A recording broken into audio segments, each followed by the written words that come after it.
What is up, YouTube? This is Cody on the Real Sports Talk, bringing you the pre-race video for the Kobalt Tools 400 at Las Vegas.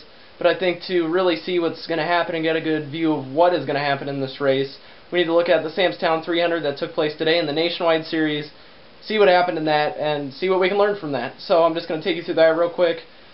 First off, Ricky Stenhouse Jr. was the winner of that race. He got the lead on a final restart coming out of the pits, and he just kind of drove away. And that was kind of the story of the day. With clean air was the best thing you could possibly get, and grip was another huge thing. It was very hard to handle the race car at the beginning of the race for these drivers. A lot of them were loose, and the big thing was, especially when you were under someone, that was the big deal about the grip.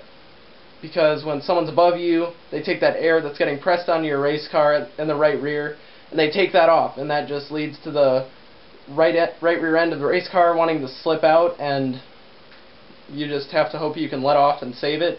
The two guys weren't really that lucky. Kyle Busch, he tried to get under Sam Hornish Jr., and he ended up spinning into the retaining wall on the backstretch, the inside retaining wall, and that really marks his season isn't going that well as far as the nationwide side, and he really could use a decent finish one of these races. And with Monster Energy just signing on for the season, I'm sure they were hoping for more. They're probably not pleased with Kyle's performance.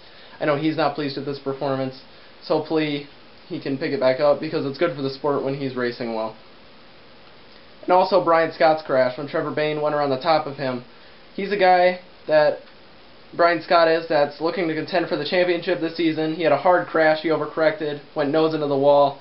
He's a guy this season that really was hoping to make an impact in the championship hunt, and at this point it's not really looking like he is. He is 19th in the points right now, 83 points back from leader Elliott Sadler, and it's not looking good for him at this point. He's going to have to be very consistent, very dominant in a lot of races as we move forward in the season if he still wants to be a contender toward the end of the season in that championship points battle. And a big thing with just being under a car then was, if you were the leader, you'd take the top on the restart. And that's the way it was for Sadler when he first started the race, and every leader from there on out took the top on that restart. And when Kasey Kahne beat Elliott Sadler out of the pits, I think Kahne took the top line, and Sadler fell back to like 8th position just because he was on the bottom and he wasn't handling well on the bottom of the racetrack. So, and with that being said, excuse me, the real battle here was tire wear versus track position, because the tires didn't wear too much, but you were faster on 4 tires than on 2 or no tires. So the deal was, would you want to take no tires and just gas? Would you not want to pit? Would you want to take 2 tires or 4? And how does that translate to where you are on the track? And you really got to think about that as a crew chief and as a driver if you're looking to win this race. And you got to kind of do what the competition doesn't do, especially if you're farther back in the pack. But you got to make the right call, the right move, and you got to execute on pit road if you're going to win these races.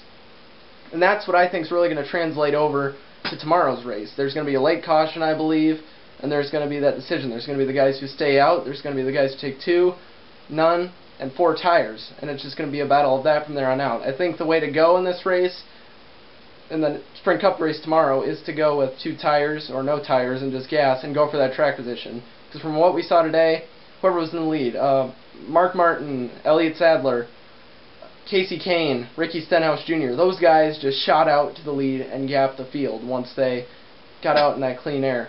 And really no one could run them down, except for one guy, Brad Keselowski, who had an issue and with his fuel cell that wasn't really picking up gas, and he ran out of gas and he got stuck on pit road for a few laps of green flag racing, and he got a few laps down, and that really destroyed his chances of winning the race.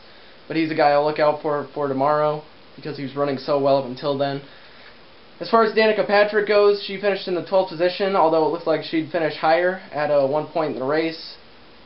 And she was running 6th at one point, and she was moving forward, and then on one restart she just dropped back from like 6th to like, I think it was 14th position, and then she gained a few of those back.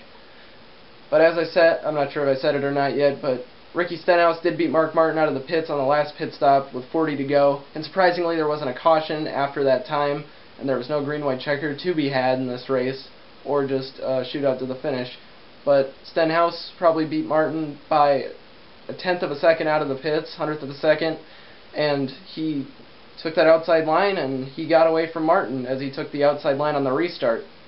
And Martin just wasn't able to catch up. Mark Martin, who is driving the Joe Gibbs 18 car at this track.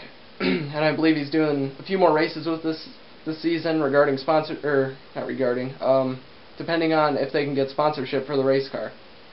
So hopefully we can see Mark the Kid Martin back in that race car and see him running some nationwide races and in competitive equipment and running for some wins in this nationwide season against some of the youngest guys in the sport. So through that race, we now have the same points leader as last week. We have Elliott Sadler in the points lead, and the young gun, rookie Austin Dillon, in this nationwide series, won the Truck Series Championship last year, just clicking off some top 10 finishes here. Very consistent so far this season. He's looking good. Ricky Stenhouse Jr., last year's champion, is looking good right now in the 3rd position. And Trevor Bain in the 4th position, driving for Jack Roush. He had the spider bite situation last year, and this year he's 4th in the points. All 4 of those guys are within 19 points of Elliott Sadler. Or all 3 of those guys, I should say. But he's got a situation with a sponsorship. He's running 4th in the point standings right now, but he doesn't have sponsorship, so he's not planning to run next week. So hopefully for the sport's sake, as he has won the Daytona 500 already, and he can't get sponsorship in the Nationwide Series, he can get some sponsorship and he can finish out the season, because I believe he can be a real contender for this Nationwide Series championship. And with that finish, Danica Patrick is now 15th in the point standings, 69 points behind Elliott Sadler, and at this point her championship hopes, like Brian Scott's, as I said, are dwindling, and they really got to put some stuff together if they're going to make it through this and finish well in the end of the season. So moving on to the race tomorrow, Casey Kane finished on the pole, and after qualifying, Kyle Busch will be on his outside. All the Hendrick cars ran well in practice, and I was actually going to pick Jimmy Johnson for my driver to win, but in happy hour he crashed and he had to go to a backup car, so he's going to have to move from the 6th qualifying position to the back of the field. And as I said yesterday with Brad Keselowski, I'd expect him to be strong tomorrow, and his teammate AJ Allmendinger, who doesn't usually race well here, but I expect him to race well tomorrow because he's been doing decent in practice. Not necessarily a top 5, but possibly a top 10 for AJ Allmendinger in that 22 car for Roger Penske. And I expect us to see a lot of what we saw at the end of this race with more grip on the racetrack, but I expect still to see some difficulty in passing cars on the inside. That faster car is going to be on the outside line unless there's an extreme speed difference between the 2 cars. Overall, I'm expecting the Fords to be a lot better in race trim than they were in qualifying trim. They did better in practice than they showed up in qualifying.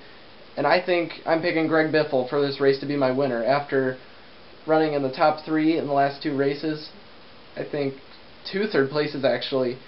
He's running really well this season. He's looking good. He's got a new crew chief, new team. I expect him to win this race. I don't know how he's going to do it, whether it's on strategy, like I said it's going to be, or if he's just going to outrun everyone. But I said I expected it to be on strategy, so I'll say he's taking 2 tires at the end of the race and making a pass off the restart, pulling away, and winning the race.